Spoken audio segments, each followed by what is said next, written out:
What's up, Gators? Welcome back to another episode of the Chomp. Today, I'm joined by Alex Gilat, SFSU men's assistant basketball coach. Alex, my man, how you doing?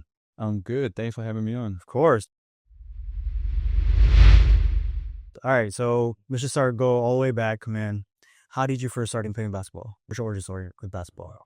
When I was 8 years old, I was at home and I was speaking with my parents and I wanted to invest my time in a team sport. Growing up playing tennis and swimming, just sports that young kids do. And I got to a point where I wanted to be a part of a team. And we looked at every single sport in the area. We even tried handball and American football because that was not anywhere in England. Right. Then we got to a point where I was like, Dad, you used to play basketball when you were younger, right? I was like, oh, yeah. Found a team close by, started playing, fell in love with it. And, I had dreams to play at the college level ever since I really got into the sport. That's fire, yeah. So just tell me about how it is playing overseas. And you just started in Serbia, correct, right? Started Serbia, then Czech Republic. Tell me how that was. It was different. When I was growing up, the area that I was playing basketball in, it wasn't very advanced. So I didn't feel like I was developing as well and as fast as I should. Also because of the resources, they're just not as available as they are in other countries. So when the opportunity arose to go to Belgrade in Serbia, I went there for 2 years. It was intense, 2-3 practices a day, really focusing on honing on the fundamentals and playing the game the right way. And after 2 years there, I made a jump to an academy that has a reputation for sending players to America. So I went to that academy and it got me where I am now. So it did exactly what it needed to do. Elaborate more on the difference between playing overseas and playing here in America. What's the big difference that you see immediately, when you first came here, especially?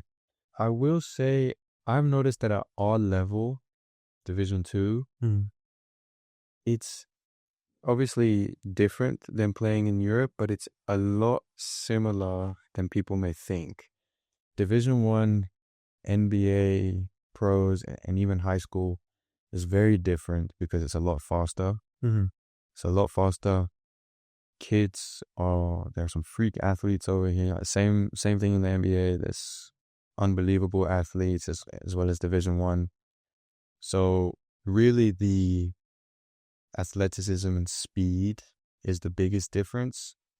And also in Europe, it's obviously it's more basketball and playing it the right way, whereas here it's very entertainment focused. That's the biggest difference. I see exactly what you mean because you have guys like Jokic and Luka, how the way they play is very like technical, very slow paced, but they get the job done. Here you have guys like LeBron, they just zoom past you and go straight to the bucket, And that's also because of the rules in the NBA. The rules in there. Explain that, the rule changes. I mean, there's just a few rules that are different between the NBA and FIBA rules in Europe. Really? And one of them is in defense, you can stay in the paint. Right. Here is a 3-second. Here, there's a 3-second violation, so there's no paint. The paint isn't getting clogged. Right. So there's space for guys to make straight line drives and, they're athletic enough to make an athletic play. For sure. And that's where you get your views, your entertainment. So, I can't even imagine having 1B 7/4 just staying in the paint all game. There's no layups, nothing like that. No, and in Europe, you can also hit the ball out of the rim. Oh, so there's no offensive interference or no goaltending like that? No. So you can hit, if the ball is on the rim, you can hit it off. So, yeah, if Wemby is in the paint, you just grab it, hit it off, crazy. And the ball is different too, right? The ball. It's a different shape, but it's the same size. Different shape isn't the lines. Right. It's the same size. How did you get recruited to the Gators? Tell me that experience. Did Coach Gleeman reach out to you personally, or what was that experience like? That's a great story. So I was in the Czech Republic at the time. It was my third year there. I was 18. I was technically doing a prep year. It's the equivalent of doing a prep year over here in America. Right. And I was trying to get recruited. I was trying to achieve my dreams of playing college basketball in the US. And it was really difficult because that was when the second wave of COVID just hit. Oh, right. That was October 2020. Yeah. I'm pretty sure that was the second wave. It was a wave. I don't know which one. But yeah. It hit, and after 3 games during our season was cut. Right. So we had no season. And that was the year that I'd really grown into my body and was ready to take on a bigger role and, prove myself that I can play at the next level. Unfortunately, my first 3 games, I didn't play up to par, didn't do close to enough to get, enough film to send into coaches. So I didn't help myself there. But everything shut down. Most people went home, but there was a select few that stayed, and we just continued to develop and work. Come April, May time, right before, the 2021-22 season started, I was getting a little bit anxious. I was thinking of plan B, C, and D. And, there were some schools, just, random schools in Kansas and Virginia that we were trying to speak to, and my academy was trying to speak to, but it just wasn't happening. And I spoke with someone connected to SF State. And long story short, a few days later, I got a phone call from head coach. Right. And he offered me a spot. And I mean, I took it in a heartbeat for a few reasons. One, Division II, high level, didn't have the ability to play in a season. So to even get a roster spot offer through all those circumstances, it was truly, it was amazing. It was a privilege. And second, my mom graduated from SF State. Oh, word. So my parents met in America, and my mom actually graduated from SF State. So it was just such a small world, Crazy, full circle moment. And, I couldn't have been prouder to be able to go to a school to get my education and play basketball when my mom went. So that was really special. Yeah, I mean, you played 4 years here. Like, just overall, how was your experience? And do you feel like your game just was able to develop more and more as you went on, especially with coaching Lima at the helm? So, not to sound a bit too down, but my college career did not pan out how I wanted it to. Right. And a lot of that was self-inflicted. That was my own individual issues up in my head and self-confidence. It took time. I got to a point where I became a rotational player.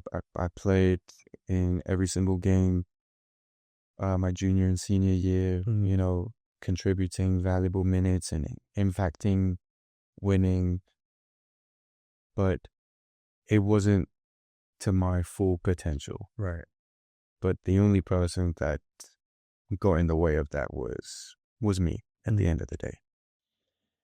So college career was a little underwhelming. However, everything happens for a reason. And in my 4 years here, I did more than enough to prove my worth and my value. So much so that the coach in Glima saw that, respected me enough to offer me the assistant coach role. Yeah, I mean, going off that, like, how did that opportunity come about? I mean, when you graduated, what were you doing after that? And then when did Nglima ask you to be his assistant coach? So he asked me before I had actually graduated. It was right before. Our old assistant coach, Coach Drew, shouts out Coach Drew. That's my guy. That's family. Shout out. He's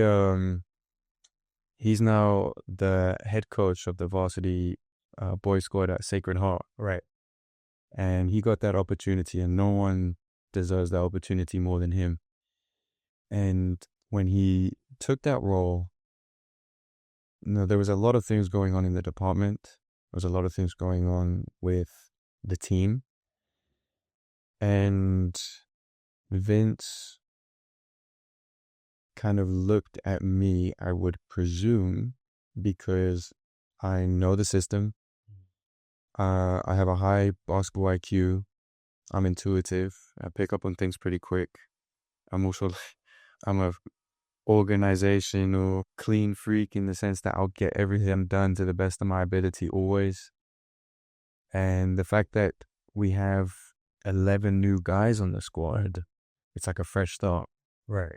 So I got told before Coach Drew officially went to Sacred Heart, I got told that it might be the case and that they're looking to meet. It caught me by surprise. It really caught me by surprise, and I wasn't expecting it because for a very long time I had plans to move away from San Francisco. Yeah. And I was just going to get my life started. Not too many people know this, but at first I wasn't going to take the job because I wanted to prioritize other factors and other things. Right. But then I spoke with my family. I also spoke with my girlfriend, who was extremely supportive throughout the entire process. And it was actually her that was like, we know what your dreams are. We know what you want to accomplish. This is the stepping stone. This is the first step that has to be taken to go and accomplish your dreams. For sure. So with that support, when I got the offer, took it, and yeah, that was the entire process. Basically, it was a whirlwind, but here I am now. Yeah, it sounds like a crazy time. Like you're about to graduate, thinking about moving away from the city. Yeah. And now you're the assistant coach of the team that you just spent 4 years playing for. There. Yeah, I mean, like you mentioned, now you have 11 new players. I know we had a lot of departures from graduating seniors like yourself and other transfers. Look at the team now. What are your expectations moving forward? How do you assess the team this year? Well, I expect our team to be an extremely tough playing team. Because we have so many new guys, a team that has never played together before, right? Guys that have never met before that move-in day, expectations for us are extremely low. And it's an amazing opportunity for us as coaches to teach our system, teach our habits, teach how to play the right way, how to be mentally and physically tough. And my expectations for our team is that every time we're going to go out and play a game, you're going to have to really grind against us if you want to beat us. Right. You're expecting to be like that gritty underdog team that you might not have the most talent, but you're going to fight. We have the talent. We have the pieces. We have the pieces that can make it happen. But not, with circumstances like people are new. Yeah. There are some people that are coming in who are really good, but they haven't played at this level before. And there's some people that have been in our environment at this level, but they haven't had significant minutes playing at this level. So that all needs to, we need to do our best to coach it and teach it. And then it's up to our guys to grab the opportunity with their hands and to make the most of it. Yeah, see how they mesh and see how they play within your guys' system, right? Exactly. And season's a couple months away. What have you learned for coaching thus far? So I've grown up always wanting to be a coach. Right. So technically I've only been working here and employed for less. It's coming up on a month tomorrow, actually. Right. Okay. So very fresh. It's very fresh. You spent 4 years here at SFSU State learning the system. How do you take everything that you learned here as a Gator and transition into being the coach? That's a great question. I have learned so much, not only my years here at San Francisco State, but also my years living away from my parents and attending academies and learning from the best of the best at those academies. So my biggest takeaway is how can you best prepare? Right. How can you best prepare? And now that I'm in a position where I can mentor and help coach, I want to help our players be in the best position for themselves to succeed. Whether they are handling and dealing with the mental aspect, whether it's the physical aspect, taking care of their bodies. Like I know, thanks to my experience, what it takes to be at peak form, and I want to be able to mentor our guys to be in the best position for themselves to succeed. And I also want to be a resource for them, an outlet for them, for anything. And, growing up, I always wanted that. Right. I did have that in many different forms. I had people that were there for me for many different circumstances. So I want to take everything that I had, and I want to be that best version of myself for every one of our guys, so I can help them put them on their own path to success. For sure. I mean, being a coach now, I know some of the guys were your teammates a couple months ago, right? How would you like to transition from being a friend to being a coach, or being a former teammate to being a coach? How do you think that's going to go for you? I think from my perspective, it's going to go great. It's going to go extremely smooth because even when we were teammates and players, there was already a mutual respect. Right. And that's what you need as a coach. You just need people to respect you. And that respect is and was there. And, as soon as I got the job, everyone that I played with last year, it's only a handful, not even that, I called them straight away and I said, look, this is my new role. I'm still here for you, whatever you need. Right. But, between those four lines, right, there's going to have to be that level of professionalism. For sure. And respect. And everyone understood.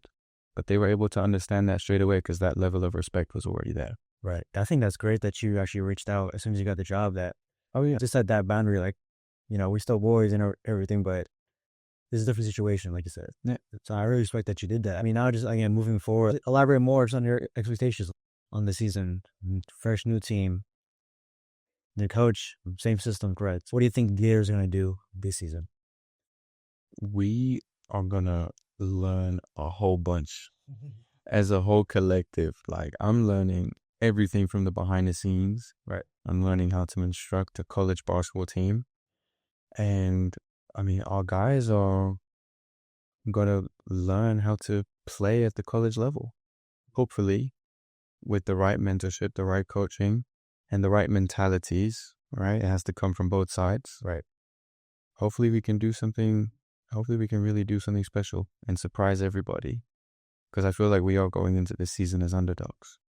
Starting it off, I just want to do a little quick rapid fire. Oh. Let's go quick questions, first thing comes out of your head. Oh, good. Just let me know. Favorite shoe to play in? Kobe's. Which ones? 6s and 8s. Nice. If you weren't playing basketball, what other field would you go into? Not sports, like anything that would you go into? I probably would be going into some corporate, like business analytics, 9 to 5 kind of thing. Something I really don't want to do. Yeah, I mean, I saw that you were a business major and you had like a 4.0 in GPA. Like, how did you even?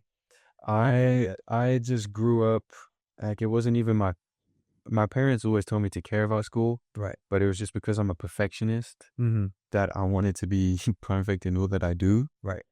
And like, I cared enough about school to maintain it. So, yeah. This is up, yeah. And one word to describe Coach Nglima. Man, I want to say comedic. Comedic? I don't know. He's just funny. He's just a funny guy. And what stands out as like a funny moment between you and him that you can share? He might get mad at me for saying this, but he told me that listening to Taylor Swift isn't a guilty pleasure artist. He was like, I like listening to Taylor Swift, so how is that a guilty pleasure if I like it? It's not a bad take. I told him, you're a grown man listening to Taylor Swift. Like, of course it's a guilty pleasure. Fair enough. It was funny. It was a good experience. It was only That was a good one. That's really funny. Yeah. Last one. Who's the GOAT? Who's the basketball GOAT? My goal is Kobe. Yeah.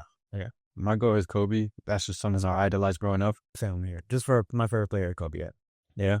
But why not? Why not? I will say this. I'm not going to say one name. I grew up saying MJ. Right. But LeBron is making it really difficult to not say him. I see what you mean. Really difficult. That's all I'll say. I can't pick. I mean, we had a great conversation, me, Alex. Good luck to you in the Gators this season. And again, thank you all for watching the Chomp. See you all next time. Peace.